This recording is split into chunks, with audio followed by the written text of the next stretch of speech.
সাদিয়া, আপনাকে ধন্যবাদ। যেমনটি জানেন যে ঠিক 12টার দিকে বিএনপির ভারপ্রাপ্ত নতুন মহাসচিব রুহুল কবির রিজভী তিনি কিন্তু শহীদ প্রেসিডেন্ট জিয়াউর রহমান এবং 3বারের সাবেক প্রয়াত প্রধানমন্ত্রী খালেদা জিয়ার সমাধিতে আজকে ফুল দিয়ে শ্রদ্ধা নিবেদন করবে। এবং এরই মধ্যে আমরা দেখছি যে বিভিন্ন বিএনপির বিভিন্ন অঙ্গ সংগঠন যেগুলো রয়েছে তাদের নেতাকর্মীরা কিন্তু এরই মধ্যে এখানে এসে উপস্থিত হয়েছেন নতুন ভারপ্রাপ্ত মহাসচিবকে শুভেচ্ছা জানাতে তাদের এই অবস্থান। এবং দেখছেন যে এরই মধ্যে কিন্তু পুরো এলাকাটি প্রায় ভরে গেছে এবং নেতাকর্মীদের মধ্যে নতুন নতুন ভারপ্রাপ্ত মহাসচিবকে নিয়ে উৎসাহ উদ্দীপনার কিন্তু আমরা কমতি দেখিনি। এখানে মানুষ ধীরে ধীরে আসছেন এবং এখানে কিন্তু দলের যেই স্লোগান সেটি উচ্চারিত হচ্ছে,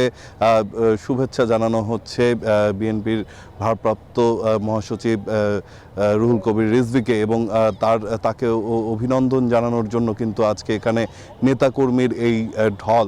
এবং যেমনটি জানেন যে 12টা অর্থাৎ এখনও কিন্তু 2 ঘন্টা বাকি আছে। 2 ঘন্টা আগে থেকেই নেতাকর্মীদের অপেক্ষা কিন্তু শুরু হয়েছে। প্রিয় নেতা আজকে এখানে আসবেন এবং তাকে দেখার জন্য কিন্তু তারা এখানে এসে উপস্থিত হয়েছেন। এবং পুরো এলাকাটিতেই আমরা দেখেছি যে বাসে করে দূর দূরান্ত থেকে কিন্তু নেতাকর্মীরা এই জিয়াউর রহমানের সমাধি স্থলের দিকে আসছেন। এবং আমরা রাস্তায় যেটি দেখেছি যে মিছিল নিয়ে স্লোগান দিতে দিতে তারা কিন্তু ভেতরে প্রবেশ করছেন। এবং যে হারে মানুষের অর্থাৎ নেতাকর্মীদের মধ্যে উৎসাহ উদ্দীপনা আমরা লক্ষ্য করছি তাতে কিন্তু বোঝাই যাচ্ছে যে এই নেতাকর্মীদের পরিমাণ ধীরে ধীরে আরও অনেক বেশি বাড়বে।